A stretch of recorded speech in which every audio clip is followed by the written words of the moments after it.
সন্ধেবেলা চা কফির সাথে এইরকম মুচমুচে স্ন্যাক্স আইটেম বা তেলে ভাজা খেতে আমরা কম বেশি সকলেই কিন্তু বেশ পছন্দ করি। আজকে আমি শেয়ার করছি সাউথ ইন্ডিয়ান একটা স্ন্যাক্সের রেসিপি, থাট্টাই। আসুন তাহলে দেখে নিই কিভাবে এই থাট্টাই বানিয়ে নেওয়া যায়। প্রথমে কড়াইয়ের মধ্যে আমি দিয়ে দেবো হাফ গ্লাস উড়াদ ডাল বা বিউলির ডাল বা মাসকলাই, যেটাই আপনারা বলেন। গ্যাসের ফ্লেমটাকে আমি লো মিডিয়ামে রাখছি। এবার এই ডালটাকে মিনিট 2-3 সময় ধরে রোস্ট করে নেব। ডালের কালারটা যতক্ষণ না এইরকম হালকা সোনালী রং ধরছে আর ডাল থেকে একটা সুন্দর গন্ধ বেরোতে শুরু করছে, ততক্ষণ পর্যন্ত ডালটা আমরা রোস্ট করব। দেখুন, ডালটা আমার রোস্ট করা হয়ে গেছে। গ্যাসের ফ্লেমটাকে অবশ্যই অফ করে দেবো আর এটা একটা আলাদা প্ল্যাটারে আমি ট্রান্সফার করে নিচ্ছি। ডালটা প্রথমে একটু ঠান্ডা করে নেব। ডালটা ঠান্ডা হয়ে গেলে একটা গ্রাইন্ডিং জারের মধ্যে দিয়ে এটা একটা ফাইন পাউডার তৈরি করে নেব।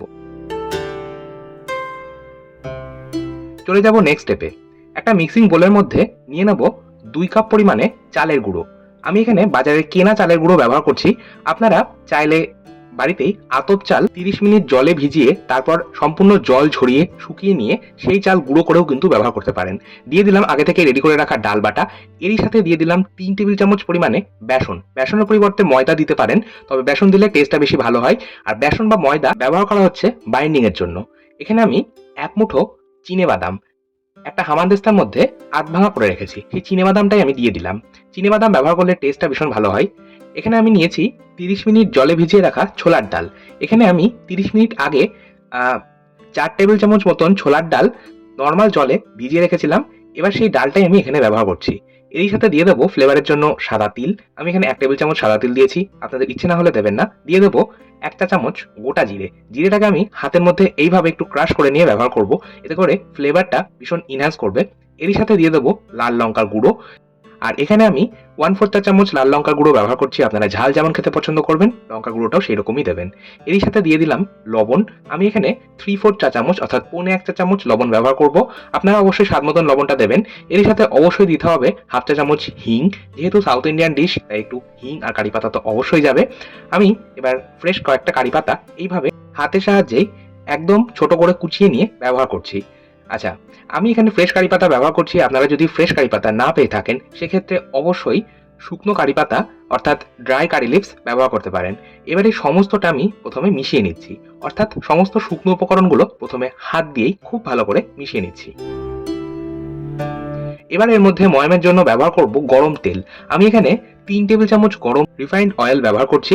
3 টেবিল চামচ তেল আমি গ্যাসের ফ্লেমটা অন করে একটা তারকা প্যানের মধ্যে হালকা গরম করে নিয়েছিলাম, সেই গরম তেলটাই ব্যবহার করছি।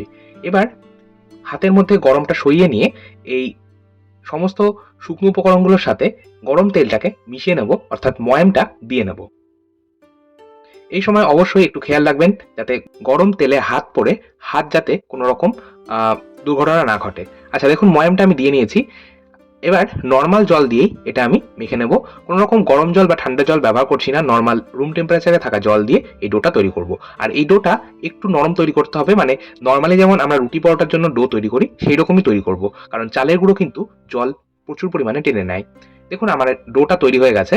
এবার আমি নিয়ে নেব একটা প্যাকেট, পরিষ্কার এইরকম পলিথিন প্যাকেট সকলের বাড়িতেই কিন্তু কম বেশি পাওয়াই যাবে। এই পলিথিন প্যাকেটটাই আমি ব্যবহার করব।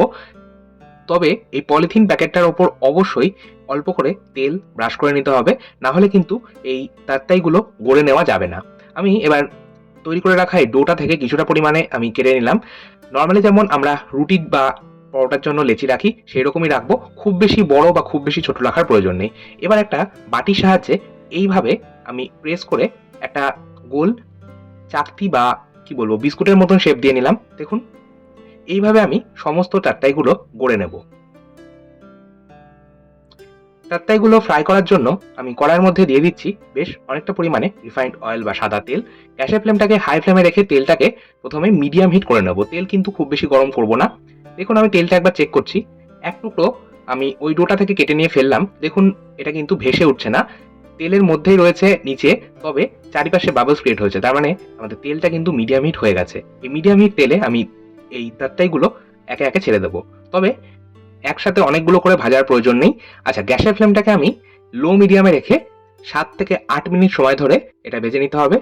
গ্যাসের ফ্লেমটাকে লো মিডিয়ামে রাখতে হবে, কারণ মিডিয়াম বা হাই ফ্লেমে যদি রাখা হয় তাহলে উপরে কোটিংটা খুব দ্রুত ফ্রাই হয়ে যাবে, মানে উপরে একটা সুন্দর সোনালি রং চলে আসবে কিন্তু ভেতরে কাঁচা থেকে যাবে, ডালের একটা গন্ধ থাকবে।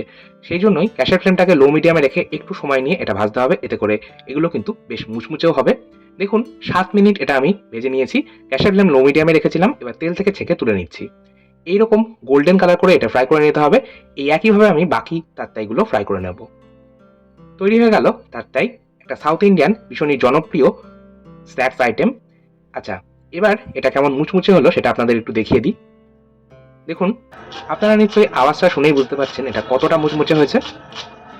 এইরকম মুচমুচে তাত্তাই বা যে কোনো রকম স্ন্যাক্স খেতে কিন্তু আমাদের সকলেরই বেশ ভালো লাগে। তাহলে আপনারাও এইভাবে বাড়িতে বানান, খান এবং পরিবারের সকলকে খাওয়ান। আজকের মতো তাহলে এই পর্যন্তই। আবার চলে আসবো নতুন কোনো ভিডিও নিয়ে। ভালো থাকুন, সুস্থ থাকুন, ধন্যবাদ।